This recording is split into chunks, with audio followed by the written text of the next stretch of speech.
The idea is that once that Roland has aired all of his grievances, we can finally actually get down to business. Oh, But the yeah. beginning of every show is just like Roland complaining about every aspect of his life. You got to start with a baseline, right? Oh, that's true. That's true. So I guess we reschedule this recording then by at least 48 hours. So I get everything out of my system. Welcome to the What's Your Baseline podcast, where we demystify enterprise architecture and business process management. We're here to bring best practices and lessons learned from our years to your ears, as well as interviewing friends we met along the way on our professional journeys. My name is Ben Lamorte, and I'm joined today by my co-host, JM Erlinson. Hey, JM, how are you doing today? I'm doing great, Roland. It's an exciting day. I got to tell you, I'm looking outside right now my window, and in Toronto, where I'm based, the weather can be temperamental, sometimes good, sometimes bad. We've had a relatively mild winter for some of it, but last night it dumped a whole couple of feet of snow on everybody, and I'm now looking at a pile up right outside of my window. It's I'm not getting in my car anytime soon. How about you, my friend? What are things like where you are? Yeah, well, we have snow too. So it snowed 2 days ago, but it's melting. So it will be in the high 40s, low 50s. So 10 degrees Celsius for our Canadian friends here. So I'm pretty sure it will be slushy and go away. But it also gives me some pause to think about objectives. I'm thinking about where should What's Your Baseline go? Where should whatever the book that I announced in one of the previous episodes go, which is due soon. Hint. But then obviously the question is, well, how do I articulate those objectives, right? Mm-hmm. And what do I do with that? And since I need help, JM, you might have noticed that over the last, dozens of episodes, I thought we had a good idea and invited an expert on this topic. So I'd like to welcome Ben Lamorte to the show, who coincidentally wrote a book about objectives and key results. So Ben, welcome to the show. Welcome. Yeah, thanks for having me. And I will say I did write a book. In fact, here's the first book. You can barely see it. 2016. It was Objectives and Key Results. That was one that I co-authored. And when you write one of the very first books on a field, what do you call it? Just call it Objectives and Key Results. I mean, that's what we're going to be talking about. And then the second one, which was the one that I recommend if you're actually going to do this, is called the OKRs Field Book, and that came out just a couple of years ago. That's really cool. What was the process of like getting your mind to take the information you accumulated over your career and put it onto the page? Tell me a little bit about sort of the onus for writing the book and the process by which you created that. Well, it's a great question, and I'm actually going to answer this in two totally different ways, because you see, the first book we did, it was actually my buddy Paul Niven and I. Paul came to me, and he was the guy that actually is an author. Oh, okay. So at the time, I was not an author. Okay, so I was just some guy, who said, "Wouldn't it be cool if I wrote a book?"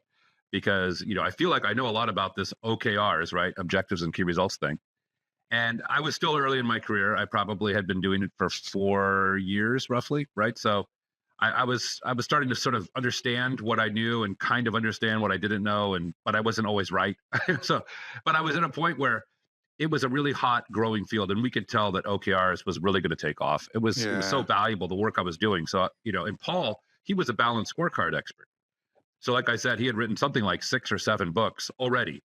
And it happened to be with Wiley, my favorite publisher for business books, Anyway, Paul actually sat next to me at a conference, and we started talking. And I think some people had said, you really should talk to Paul. And so we did. And the next thing you know, Paul's, saying, "Hey, we should write a book on OKRs." And I was thinking, wait a minute, I was going to ask you that, but he sort of asked me first. Now, if you're listening, Paul, you probably think I asked you first, but either way, the point is it was a mutual decision at that point. And we just had a lot of fun writing that book. And so the process was basically, I give a bunch of ideas out there. I put them out there. I'm pretty good at that. And then Paul takes that and writes a book. And then I actually wrote the last chapter. So Paul pretty much did all the work. I shouldn't say that. I wrote the section on software vendors at the very end of the book. And then we had case studies, which after much, figuring out like, how do we put this case study stuff into the book in chapter 7 of that first book, we just interviewed our clients and then just transcribed it and said, okay, we're done. So that was the first book project. Okay. So after this recording, you and I need to have a come to Jesus talk about this, because I had to write everything by myself. And that lazy guy who's also on this recording here Well, he wrote the forward. So I give I you a little bit did. of stack jam, but it was not the same distribution of stuff. But to come back, before we get to the topic, actually, Ben, talk a little bit about yourself, so that our audience knows a little bit more, where you come from, what did you do, what's your bucket list items, these type of things. Sure.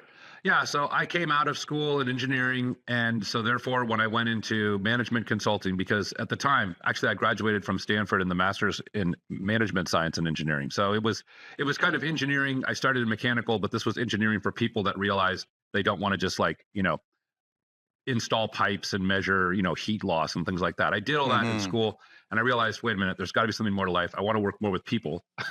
So I thought, oh, I'll do management consulting. But inevitably, I didn't get to work with people, probably why I'm so glad to be on this podcast talking to other people like you. Okay. So they threw me in front of a spreadsheet and said, oh, you're an engineer. And I did business modeling, financial modeling, putting in equations and, copying down formulas. That was my life in front of spreadsheets for a long time. Later in my career, and you can see how this could happen, I started discovering PowerPoint. So I would do all the work in the spreadsheets. And then, I was told, hey, Ben, you're too detail oriented, see the big picture. So as a management consultant, built a lot of PowerPoint slides. And even then I would do these presentations and people would say, great, but you're still a little bit too down in the weeds. And a lot of times my job was to go to the different departments and say, hey, I need this number from you, right? Like how many units can we produce or whatever input I need for my financial model, right? So not quite as guilty as like the accountant or the person who's going around saying, what's the budget for this? I need to know how many headcount you have and fill out this form so I can do the budget. Not quite that bad, but also kind of bad, right? I wasn't really adding value. I was just building models and spreadsheets. I got really good at it, but I wasn't loving it. Right around let's say that was my 20s. And actually, unfortunately, that was also my 30s. So anyway, right around my 40s, I joined a startup company. And I was lucky enough to be mentored by the great Jeff Walker. Now, Jeff Walker was the founder of Oracle Applications. This guy actually invented the first interactive general ledger, and I'm talking about punch cards here. Okay, so this guy's like the Yoda of financial modeling software, right? And I was in a financial modeling software startup, and I would get Jeff to join our board, and it was really a big thing. It really made me think like, hey, maybe our company will make it. It was kind of like getting a trade right before the playoffs. I'm a Warriors fan. We just got Jimmy Butler. It was kind of like that. If you're a Warriors fan, shout out to the Warriors right there. Okay. So, we were like, maybe we'll make it. This was around 2008, right? So it was like, also maybe we won't, if you know what I'm saying? Because it was, that was a weird time. Sales team. It was a weird time. Anyway, Jeff would coach me because, you're starting to see this already, right? Somebody asked me a question and it's like, okay, get ready because it's going to be a long answer. Now, Jeff at the board meeting, somebody said, well, give me the update. And I started giving the update. The webinar is happening. We're filling up our pipeline. The sales team is operating on all cylinders. We've got the website, the product development. I was giving this huge update. Just, everything's great. We're operating on all cylinders. That I later learned because Jeff took me aside after the board meeting and said, Ben, let me ask you a question. When you go on a hike, do you have a destination? And I said, well, I had a 4-year-old daughter at the time. So, we sort of have a general area where we're going, but, anyway, we might see a waterfall. So we sort of just park and go wherever we go. But I knew that Jeff was up to something. He was, like I said, think of the Yoda of financial modeling. He's going to have some deep purpose here. So he says, do you realize that when I asked you how it was going at the board meeting and you started shouting out all these things, do you realize you wasted my time? And do you realize you're wasting the time of everybody in the room? And do you know that a lot of people report to you? And so when you talk like that, so then he went Oracle on me. So, I won't use that language here. But the thing is, Jeff was a good coach. So he didn't just say, you screwed up or you're too in the weeds or whatever other people had said in my 20s and 30s. Jeff actually said, let me tell you what you could have done. Oh. You could have said, here is where we want to be, right? Start with the destination. This is where we want to be. Pause. And that's kind of like an objective. I didn't know it at the time, but he was OKR coaching me, right? Jeff had used OKRs at Oracle in the 80s when he helped take Oracle from like a $20 million company to $1 billion company over 5 years because it was just a hardware company until Jeff got there. Of course, once Oracle became a software company, boom, wish you had stock in that one. So Jeff said, you start with that destination, then you pause. Then you tell me, how will we measure our progress on that? How will we know, right? What are the goals? What are the sort of key results? What are the measurable statements that let me know that we're progressing toward that objective? Then you pick one of those key results, and then you can tell me the action items, we're doing the webinar in that context. Hmm. So once he did that, I found it so incredibly empowering that I could now not be in the weeds. And I learned how to communicate to executives and actually just how to communicate to everybody in the business. That's a critical leadership component. I found myself doing what Jeff was doing to me, right? I started doing that to other people. And the feedback was, wow, this has been the most helpful conversation I've had with you, and hey, look, I ended up having this one client, which they wanted to do KPIs, and I sort of channeled Jeff Walker, and I was doing OKRs effectively. Yeah. And I did it with the executive team. And I said, here it is. I read their 15-page document and I boiled it down to this 1-page OKR. And I showed them my work, and they said, okay, Ben, we want you to do this with every department. Yeah. And from there on, I just started doing OKRs coaching. So that's been the last 12 years. Yeah. And besides the fact that this is very interesting, and my answer to your financial numbers would always be 42.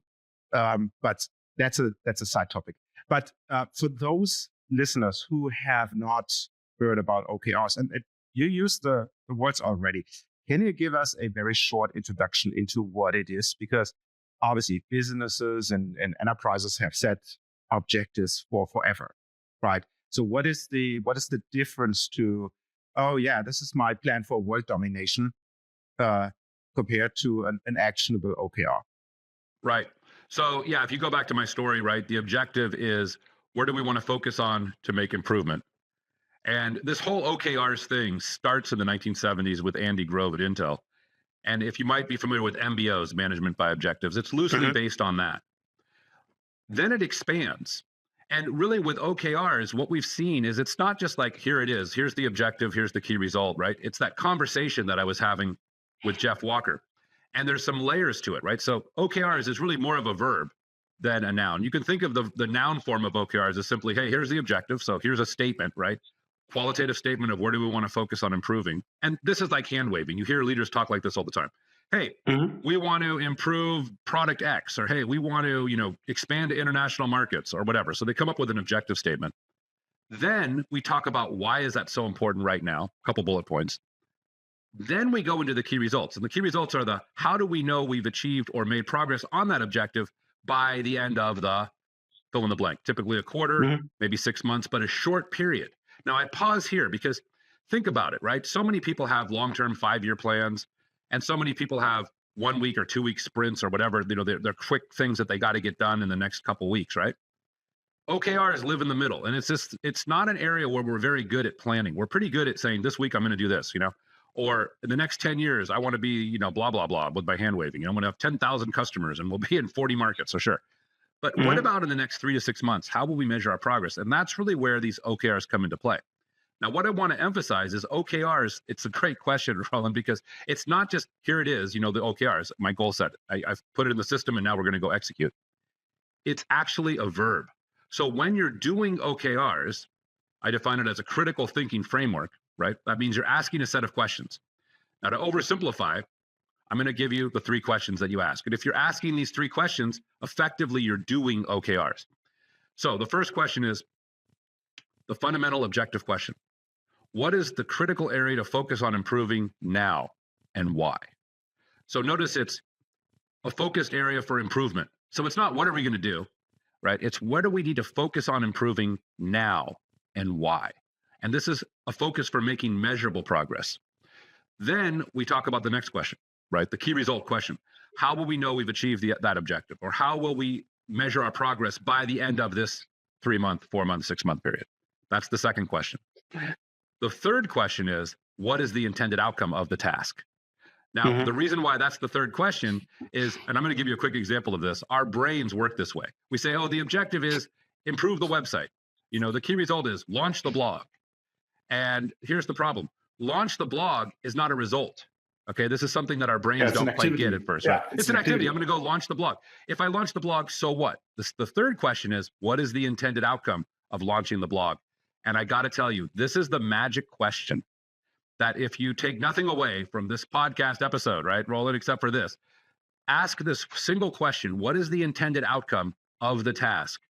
When you ask that question, you are doing OKRs. And it's an ongoing discipline, meaning you're asking these questions all the time. So in a nutshell, that's what OKRs is all about. There's, of course, more to it, but I want you to think of it more as a verb, right? It's a process.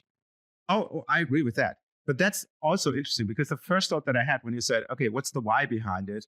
The answer that I had in my mind was, well, I want to have 1,000 people read the stuff that I published there. But that is not the real result, is it? The real result is something more amorphous. I want to become an expert in the field. I want to have a voice at the table, whatever it is, which is super hard to measure. So I'm wondering how to strike the balance, right? And you said there's different levels, right? Leveling there. And maybe remind me later that I ask you about the amount of OKRs that you should put on your plate. But that's a secondary question. So how do you see my initial reaction of, oh yeah, I want to have 1,000 people reading my stuff? Yeah. Well, so if you want to have 1,000 people reading your stuff, you're starting to sound a little bit like possibly an objective, but more like a key result, because the objective is the broad statement. So maybe the objective is, I want to be, and by the way, fine print. We don't usually write OKRs for individual people. However, historically, in 2014, Google, when they announced, hey, guess what? We're Google and we do OKRs. And that was in 2014. The world embraced OKRs right then and there because it was a Google promotion. And no offense to Google, but that was in the days when if Google sneezed, everybody stopped what they were doing to go see what is Google doing. So OKRs almost had this hyped period around 2014 where people were embracing it like crazy. And Google said, do individual person level OKRs. They later went on to say, don't do individual person level OKRs for various reasons, right? Because that actually creates silo effects. I'll just give you the bottom line. The bottom line is at Twitter, they were writing individual person level OKRs, kind of like the one you just described, right? Like I want 1,000 subscribers to my thing or whatever. And the individuals all pretty much achieved their OKRs. But OKRs at the team level actually pretty much were not achieved. So the CEO, I think it was Dick Costolo at the time, came back and said, hey, wait a minute. How is this? Every individual is achieving their OKRs, and I don't care about those. Those are not relevant to our company. The team are the ones that I want, so I don't like OKRs. Let's stop it. And then they kind of came with a compromise and said, hey, I have an idea. Let's just kill individual person level OKRs and focus on team. And then things worked out better. But back to your point, right, with 1,000 subscribers, I do think that feels like a key result that's underlying a broader objective, something around become a massive influencer in my space. And so here are the key results: 1,000 subscribers, possibly. I have my first book is published. Now, I'm going to pause there for a minute because we're really getting into some of the nuts and bolts. If you look at my first book is published, that could sound like a task, right? Go out and publish a book. But as anybody that's ever written a book knows, that's not really something that you want to just say, oh, that's just a task. Go out and publish a book. Having a book published, and maybe you want to say, what is the intended outcome of the book, right? Remember my magic question. So notice that having a book published does not have a number. Your first key result, right, might be 1,000 subscribers or what have you. Here, the number 1,000. There's a metric in there. Typically, you want key results to look like that. But sometimes you'll have what we call a milestone key result, which might be like, by this date, the book will be published. Now, even then, we try to say, okay, right, what is the intended outcome of having the book published? And sometimes, Roland, you might come back to me if we're talking about your book, and you might say, look, Ben, you don't understand. Having my book published by the end of March, let's say by the end of this quarter, how do you know? That's going to be a real stretch. If that happened, it would be amazing. Don't tell me what is the intended outcome of it. I'm already stretching myself. And I would say, okay, fine. I get it. Maybe that's your key result. Well, I like this a lot in a few different ways. Number one is you talked about the difference between managing individual people and managing the combined efforts of their work towards a collective goal. I feel like that it's a very easy and kind of almost a lazy thing for organizations to focus on individual performance as a marker for success, because that's never the case. An individual person does not dictate the success of the organization. If that's the case, you have a very weak organization that is quite vulnerable to disruption. But instead, it's always been a collective effort of the various teams working in coordination to achieve collective results. And so it feels like, to me, this starts to define the parameters of how we dictate how teams work together to achieve goals. And then if you want to get to management, like management of individuals and their efforts, performance management, that is now aligned around this collective goal, rather than saying, if you achieve this goal, we will see it in the company. It's like, well, that's not necessarily true. And so tell me about how that mindset is shifted, because for me, that is a layer of abstraction that I would assume that executives should have, but it's also every layer that you remove from something they can tangibly see is a layer you have to sort of crawl back with proof. So tell me, what's that journey for you to take people from KPIs and individual performance metrics to OKRs? Yeah. So I'm going to tell you a funny story. I was in Berlin, one of my very earliest clients, and I'm working with this tech team. Okay. And I did this project wrong. I'm going to give you this example of what not to do. And I think it really does clarify the difference between OKRs and KPIs. So they bring me in and they say, hey, Ben, we want you to do OKRs. So I go into all these different departments, like I said, individually. Okay. Which is not necessarily the best practice. Okay. That's the point. I'm working in silos. In fact, they called me in to say, hey, we want you to set up OKRs so that we don't work in silos. Right. And here I am literally going department to department, which is instructed by them, right, in order to do OKRs, work with this department, then that department per the org chart. So, I mean, I'm going along with it. But I get into this one tech team and I say, hey, let's talk about what is the objective and what are the key results. And this guy just raises his hand and says, Ben, I already know my OKRs. I'll never forget this conversation. I said, okay, well, what are they? I guess my job's easy. And he says, well, we need to refresh people's laptops. We need to get it to 85% of employees have their laptops refreshed within the first 2 years. And I'm sitting here going like, what does this even mean? I'm lost. He just knows this out of it. He says, well, we don't want technology to fall behind. So, any laptop, let's say you're a new employee and we give you a laptop. Let's say it's been issued and it's a year old. Well, at the end of your first year of work here, that will be 2 years. And so now we need to refresh your laptop to keep it fresh, make sure it's performing well. I said, oh, okay, that kind of makes sense. How did you know that that's your OKR? I said, well, that's how we're paid. That's our KPI. That's our business performance metric of our bonus. So that's my OKR. Misalignment of objectives and compensation. Incentives drive behavior, and there's no better way to create bad business behavior than misaligned objectives. Oh, exactly. boy. But here's the punchline. So then I've got a group of like 30 people because we've got all the different people in the tech team here. And I had a couple of people with me from the sales team that were the new people that were sort of learning and observing. And I said, okay, well, raise your hand if you had your laptop refreshed in the last 6 months or so. And I got like 4 hands. And I said, okay, now. And I interviewed each 4 of them. So 2 of them said, yeah, it was great. I mean, I got a new computer. I'm glad they got it. Then the other 2, one of them, and I'll never forget this guy, he said, well, I was new. I had been in the company for 2 months. I guess I must have been given a laptop that was 22 months old, because after I get my computer, I'm onboarded, I'm finally losing it, and I'm about to go to my first trip to France to do a meeting with this conference and all that. The IT group comes in and says, we need to change your laptop out. So I say, well, okay, because, I'm a good employee. So they change my laptop out, but then I get there and I'm not really familiar with this computer. It's some new operating system. I'm totally lost. And it was not a good experience for me. And I said, okay, so let's just pause and reflect on that. And we distinguish between, a lot of times people have these bonus models in place, and once they set them, they just kind of have this momentum and they just keep being carried on, quarter after quarter. But nobody's questioning, wait a minute, is that bonus system actually driving our business toward our strategy, or is it just more of a mechanism for compliance? And so the OKRs sometimes bring that up, because obviously the OKR is, when we developed the OKRs for the team, it was not something like refresh people's laptops by this date, right? Let me give you another good example that I think that fits into that model. Years ago, I worked with a customer who had something that the very senior executives were all compensated on, which was their operating ratio, which was their gross, or their net divided by their number of full-time employees. And so when that became the objective was to increase their operating ratio, they set out, that's not the objective at all. The objective is profitability, right? That's just a measure of profitability. But when you set all your targets against that number, well, guess what? You just fill your company with contractors. And so now the company became wildly unprofitable, and the executives were getting their full bonus because just nobody had thought about what the outcome was of the objectives they were setting for their people, because it wasn't aligned with their business strategy. It was just a number on a screen. And it feels to me like this is an evolution in the space in OKRs that you've had to sort of be part of the fight for, which is, don't measure what you can tangibly see right now in front of you. Measure what you're trying to do, or at least aim towards what you're trying to do, and then let the measurements fall from that. And I think that's a really interesting point.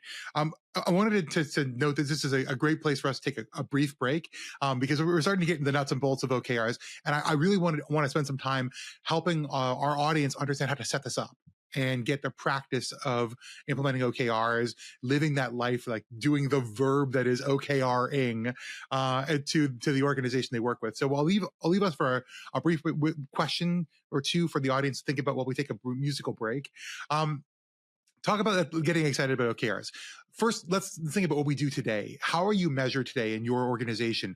What sort of performance metrics do they apply to you as an individual? What sort of KPIs are being monitored? And how does that roll up into strategic objectives that you can at least tangibly see?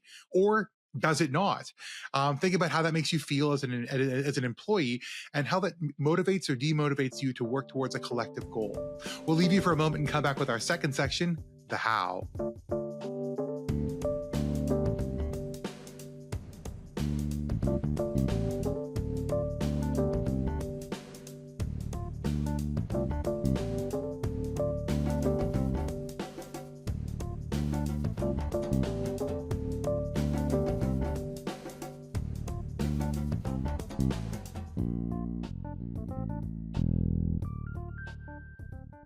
And welcome back. Ben, very, very interesting conversation. But the one question that I have is, how did OKRs become so popular? Why was that a thing at some point in time that I haven't learned in school? Yeah, I mean, like I said, it started in the 70s with Andy Grove. It was kind of an underground thing in the Silicon Valley. Oracle was using OKRs in the 80s. Fast forward to 2000, around 2000, 14 or so, we hear about how Google has been using OKRs since the 1990s. And then that, I said, makes everybody get into it. Well, it got a lot of people into it, but really OKRs took off with the book Measure What Matters by John Doerr in 2018. And look, in his book, John Doerr, much better written book than anything I would have ever written, in terms of he's got this sort of style that's like very exaggerated. This has superpowers. You will use OKRs to change the world and all of this kind of stuff. And here he is, he's a billionaire. So you kind of have to believe him to some extent that, he's got some credibility. And he's got Bill Gates in there and Bono, how Bono's using OKRs for nonprofits, and, Al Gore and all these different people, these who's who people, right? So that book, I actually saw it in airports, right? So this is when OKRs gets really viral among executives. And the thing about this book is, if you read it, if you're a senior leader and you read this book, it's very difficult to put that book down and say, that's cool, but I don't want to do OKRs. It's so inspiring and exciting that it's almost the opposite. It almost gets you so hyped that most executives would pass this book out to their entire leadership team and say, we're doing this and we're doing it now, And so that's when OKRs really took off. The question then comes along. I've heard of OKRs, obviously, many times, but I've also heard of OKRs in a negative context. Yeah. And so when you talk about this passing around across leadership, the question is, before we go into sort of the how you implement it, let's assuage some fears here. There's been conversations at an employee level that OKRs can be a detriment to their experience of being an employee. You have organizations that implement OKRs maybe wrong or badly or to the detriment of their own performance. Tell me about some of the pitfalls you've seen and why you still believe that OKRs are the right way of moving forward for organizations to help achieve their goals, and for the employees to get the right information to motivate them to do the right thing. Well, it's a key question. And look, to be fair, I think pre-2018, most of the organizations I worked with, and again, there wasn't as much activity coming into my pipeline, but we had pretty good experiences.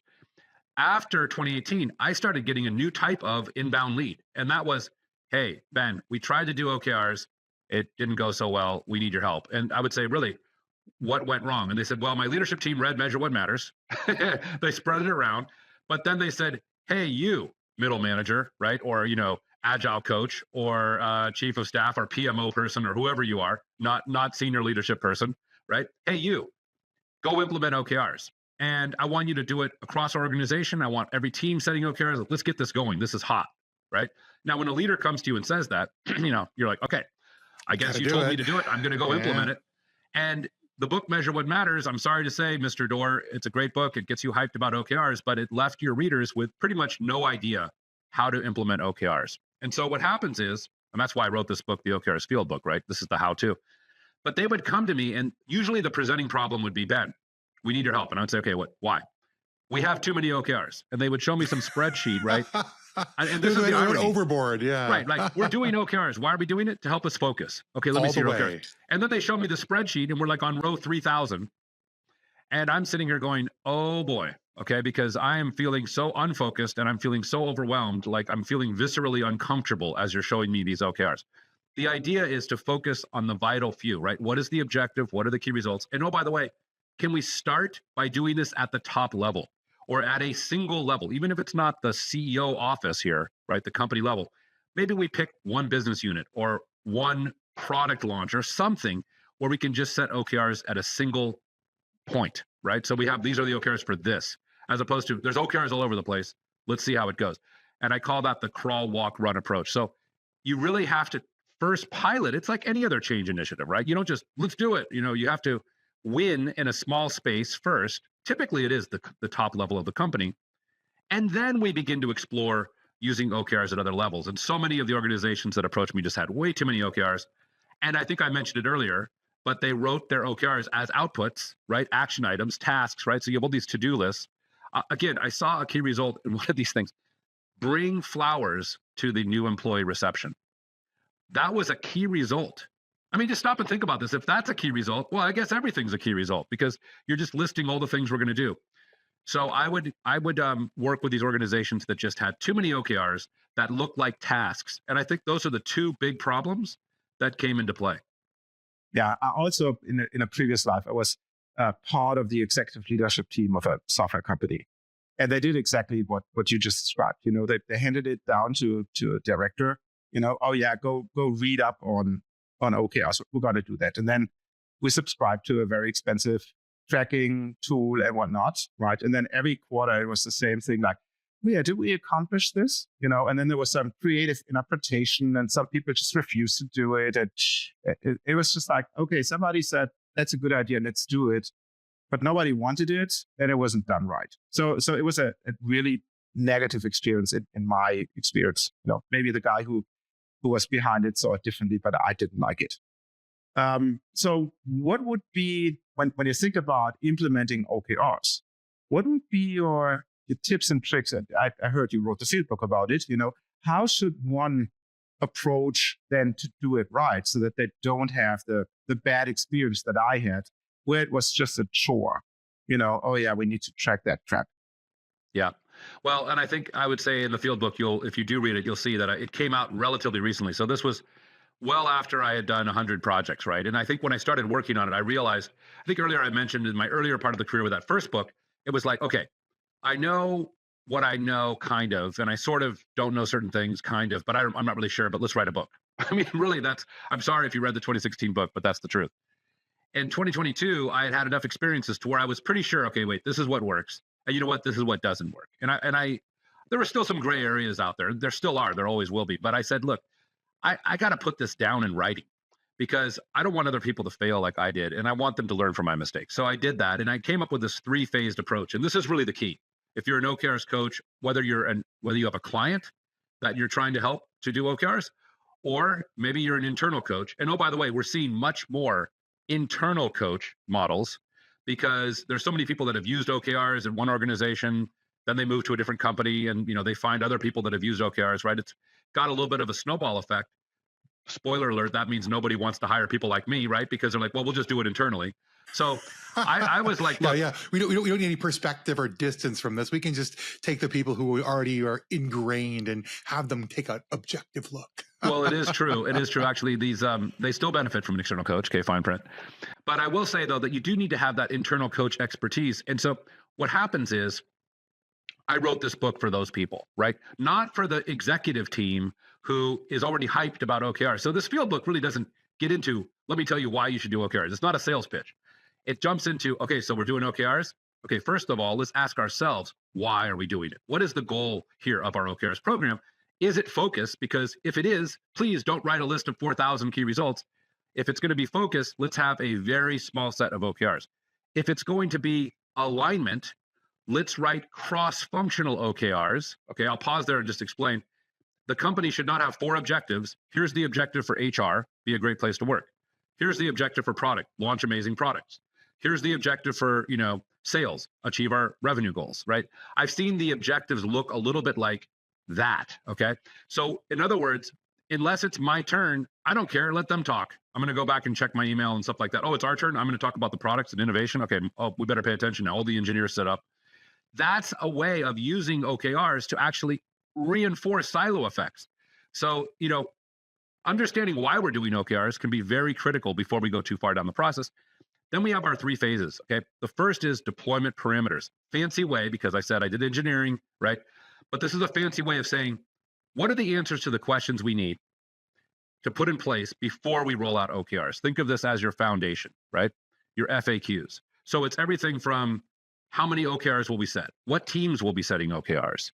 Will we write them for 3 months, 6 months, 4 months? How long will the cycle be, right? Will they be stretch? Will they be like, wow, this is the most amazing thing possible? Should we write them like that? Or should we write them more like, hey, this has to happen. If this doesn't happen, it's bad, right? So or somewhere in between, right? How much of a stretch are these key results anyway? If you read Measure What Matters, they'll tell you, well, they should be stretch. But then they'll also say, oh, by the way, you have 2 types of key results. Your aspirational, which are really stretchy, and you have your committed, which have to happen. And if they don't, it's bad. Well, okay. But then in practice, most organizations just write down their commits, right? Like, well, these are the things that have to happen. They don't really want to think stretch. So what I did is I created a way of scoring in this deployment parameter conversation. We get to decide, how will we do that? Will we use this Measure What Matters approach? Or will we use a model like the Radical Focus approach, which is another book on OKRs, where every key result is in that sort of gray area, a 50-50. It's going to be really difficult, but it's also realistic. It's kind of in that, let's all agree, like this is right in that uncomfortable, but if it happens, it's great. If it doesn't, it's also, it's that sweet spot. Really difficult to write key results like that, but it's a really good practice. And so maybe we write the key result like that, but then we also throw in, here's the stretch version of it, and here's the commit version of it. So we see the deltas there, and we get alignment from the team. So anyway, with all of those rules of the road in place, right? Now we can do phase 2, the training, because now we know what we're training. So when we train our staff on how to do OKRs, we don't just do a generic training. We do the training of, here's how we are going to do OKRs. Here's why we are doing OKRs, right? And then in the training, we apply those principles, right? So we have a template and we start drafting OKRs right away, because really the only way to learn OKRs is to do OKRs, kind of like anything. We want to reduce the amount of OKRs theory instruction and get into actually doing it. But we still have to give them the basic rules, right? Those simple rules. Like there's even a book called Simple Rules, which is really cool. So then we have them practice it. Then we get to step 3 or phase 3, my personal favorite part, which is OKR cycle coaching. And this is where the OKRs coach, typically me or some external person, although again, it could be somebody inside the organization, they're going to coach that team through an OKR cycle, meaning if that cycle is 3 months, 3-month project. And step 1, they're going to finalize and publish those OKRs. Step 2, they're going to check in and monitor progress, right? And there's a formatted way of doing that. And the OKRs coach sort of creates templates and things like that. So we all do it the same way. And then step 3, we do a reflect and reset at the end of the cycle. And within all of this whole thing, the reflect and reset is my personal favorite step. So now we have the phase 3 OKR cycle coaching, step 3, the reflect and reset at the end of the cycle. And that's my personal favorite, because here's where we hold each of those key result champions, the person who has their name next to a key result, we hold them accountable, but not necessarily for executing the key result, right? Look, as a coach, I don't really care whether or not you achieve the key result. Of course, your organization will. But at the end of the day, I care, what did we learn? So here's an example. Working with this insurance company, they wrote a key result, double the number of partners from 200 to 400. And in this insurance company, the partners pay $1,000, and then they're supposed to sell the insurance. It's one of those kind of things, right? The pyramid scheme or something, right? Well, they have 200 partners already, and they want to go to 400.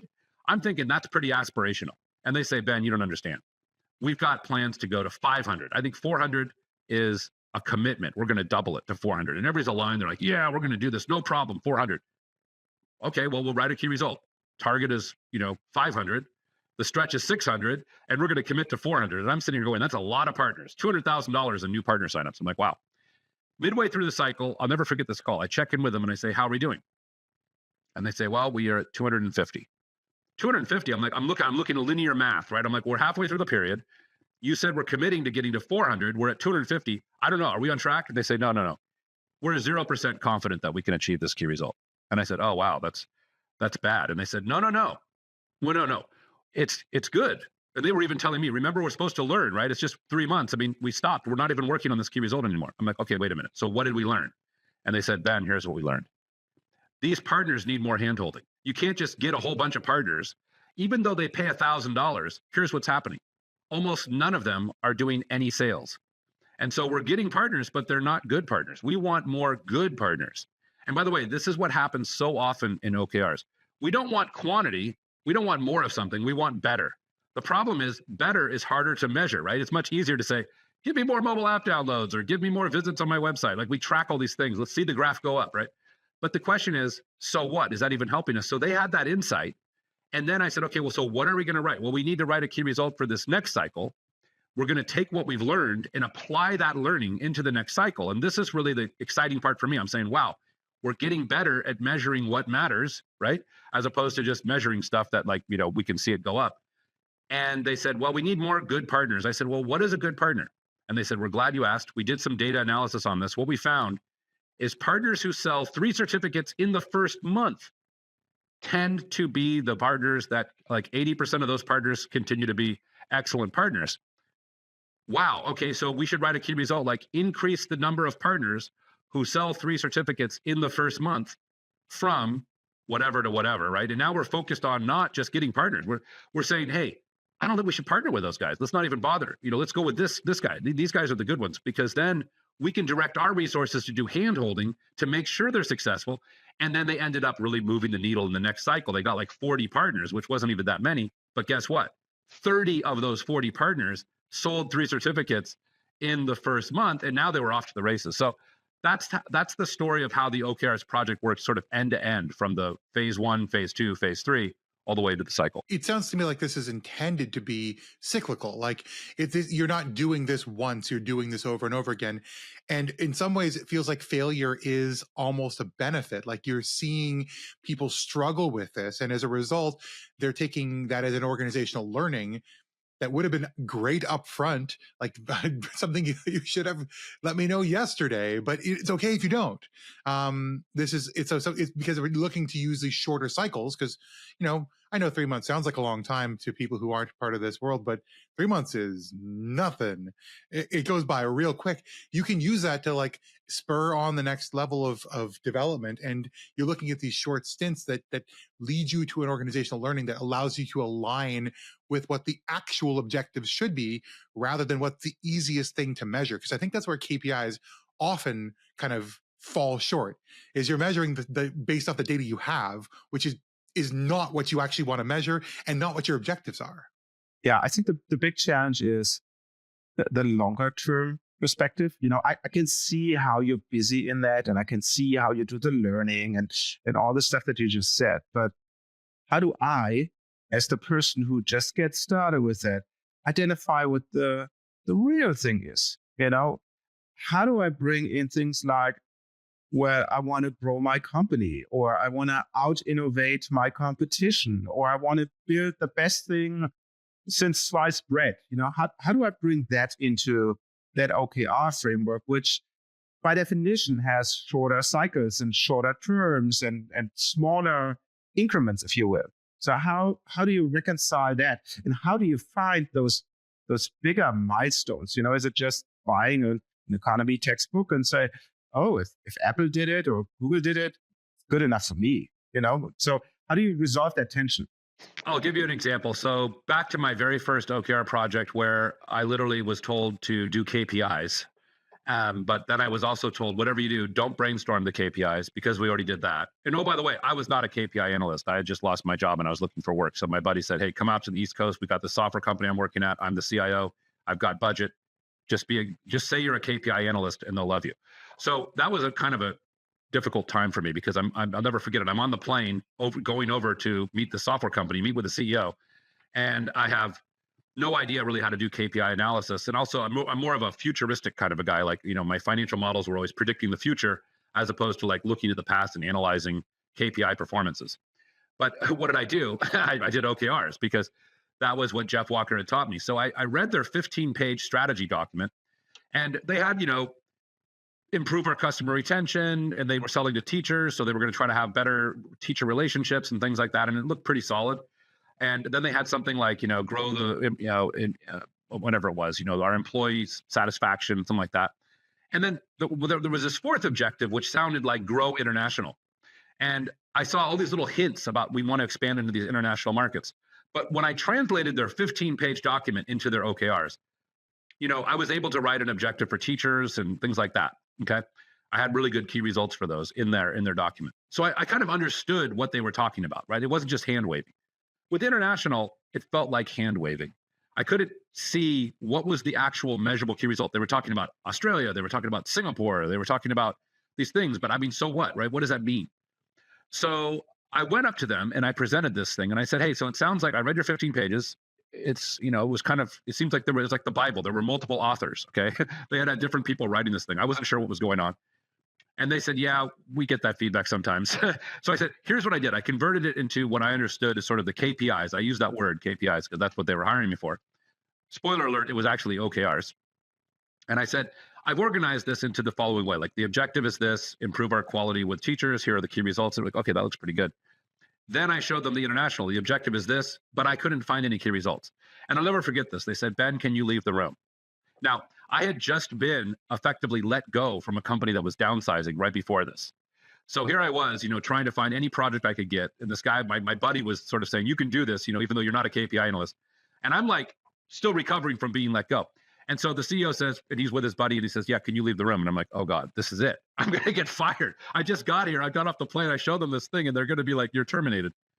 And they say, you can come back in. And they say, Ben, you're right. We don't have an international objective. We thought about it. We're going to take that out. And this document, what did you say it was called? And I said, oh, it's called the OKRs document. It translates the strategy into measurable key results that we can all, sort of see in the short term. Yeah, we want you to do this with each of our business units and every department within there. It's like 36 departments. So I'm going to be doing this for like 2 months.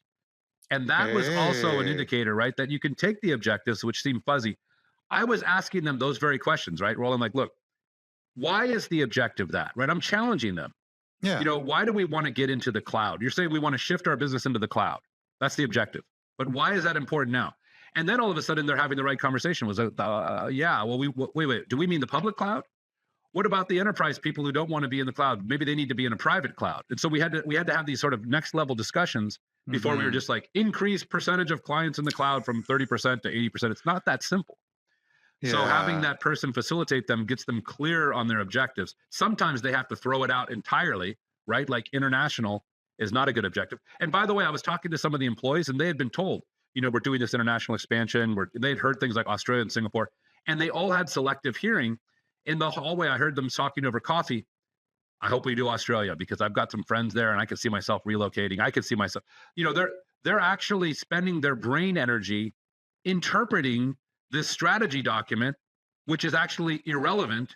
And so let's get that international thing out, because if you can't even write key results about how we'll know we're making progress on the objective, the take home point is maybe it's not an objective. Maybe just take that out, right? Because less is more with OKRs. I want a smaller set.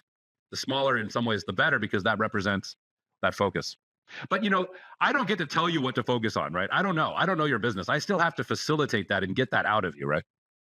And by the way, no shade on aspirational goals. I mean, be aspirational, but also be actionable, right? I feel like there's a lot of people who like to dream, and let's never kill that dreaming spirit. That's a key part of innovation. But boy, to see those dreams turn into confusion for the rest of the team who has to go, wait, is this just a flight of fancy, or are we actually going to change our business so that it targets international industries and that those markets become a focus for us? Like that'll keep me up at night, even though it's just somebody's nice thought. Yeah, right. Because it was the last objective, right? It was like the first three. And then they were like, oh, by the way, we're going to expand international. And it's like, look, that actually requires massive effort for our company. And it's almost an all hands on deck, right? I mean, everybody is involved and probably some people will be relocated. So it's creating a lot of anxiety in the organization. So take it out. And what they did tell them was, we are going to expand international. It's part of our strategy, but not in the next year. So what the CEO said is, I'll remember this. I thought this is a great example of leadership. I don't want to hear anybody even talking about international in the hallways, right? Ben told me he overheard people talking about, hey, if we go to, no, let it go. We're not making any decisions about that right now. Next year, we'll revisit it. But for now, we're focusing on domestic work, and Canada. Yeah. And we can set a direction. We can give people certainty. And it seems like OKRs, and this is sort of bringing a lot of these things to a close, it seems like OKRs are a great way of communication. You talked about in your phases, the training and the coaching that go into this. Those two both speak to the fact that people need to be involved in this conversation. And as a result, them being informed helps them perform better, helps them retain them in the organization, give them a sense of where they're going and how they're going to be measured, see what success looks like, and then give them an actionable plan to get there in some capacity. And I love that. Now, I want to turn this back to our audience here, because now that we've talked about these three phases, the deployment parameters, the training, the cycle coaching, have you been through anything like this? Would this have changed the way you saw the implementation of your strategies at your organization? Could you imagine that it would have gotten around some of the pitfalls you've experienced with the misalignment of strategies and actually being able to execute on them? And can you see yourself implementing these sorts of OKRs within your organization, at least this approach to OKRs within your organization, and seeing a meaningful difference in the way things work? We'll leave you for a moment for your last thoughts, and we'll come back for our final conclusions for the episode.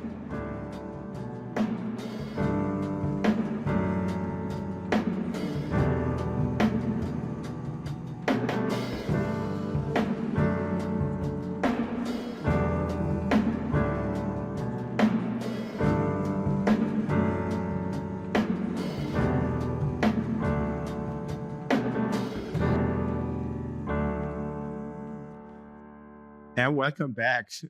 Ben, that was an awesome conversation. So for those of you who haven't heard about OKRs before, I think you got a very good primer into what it is. And I don't want to do a summary because I would butcher it, So on a very high level, we obviously spoke about what are OKRs and how to shape them, how to implement them. I love your 3-step process that you have. And I'm super motivated to read your second book, which is, by the way, a bad marketing strategy. You should pitch both of them. But the question that comes to mind, obviously for me, is now, how can I reach out to Ben, right, to learn more about OKRs? Yeah. Well, luckily, I have the easiest website to remember, right? www. That part's easy. OKRS, right? OKRS.com. So just www.okrs.com. And I'll never forget when I bought the website. This was way back when, right? 2011 or so. And when I bought it off the guy, the guy said, there'll be $4,000. And I said, well, okay, that's pretty good. Why is it 4,000? He said, well, 4 letters are 4,000. I could get you OKR, but it would be 40,000 because it's 3 letters. Now I'm thinking WHATSY. So I got the 4 letters. It was like I drew the curve and I said, I'll just go with that, OKRs.com. And that's the best way to get to me. You'll see on that site, there's a bunch of stuff you can download. You could get my white paper, which is, you can read it right there on the site. But I think even better, if you just fill in your name and email, it'll send you the PDF version of the first chapter of the OKRs field book, which really is a great place to start if you're thinking about implementing OKRs. I love it. And actually, I got to be honest with folks, I've been looking at his website. I think it's really fascinating. And it's the kind of thing that it does change the way in which we look at measurement of strategic objectives and how they're calculated, how they're evaluated, how people are able to contribute to them, and ultimately how business can improve the way they do things. I love that a lot. And I got to tell you, we've been trying to improve things here in What's Your Baseline for the past little while. Hopefully folks have been seeing what we've been putting out there, but we'd love to get feedback from folks along the way. That's the kind of thing that we love to see, not just the statistics on how many people view our episodes or watch them, but rather what the people think of them. So I love getting comments on LinkedIn. I love seeing people talking about it on YouTube. And that's a big thank you to everyone out there who's been taking the time to give us feedback, to help us grow and learn. This season has been exciting so far. It's going to be exciting with so many more guests. So once again, a huge thank you out to folks who've been going to all of our communities, but also to the website at whatsyourbaseline.com, where you can find lots more information about this show and other episodes of the podcast, as well as some great white papers and thought leadership from Roland and his upcoming books, plural. But until you visit us there, or when you come back next couple weeks for another episode of What's Your Baseline, I've been J.M. Erlinson. And I've been Ben Lamorte. And I'm still for that voice. And we will see you in the next one.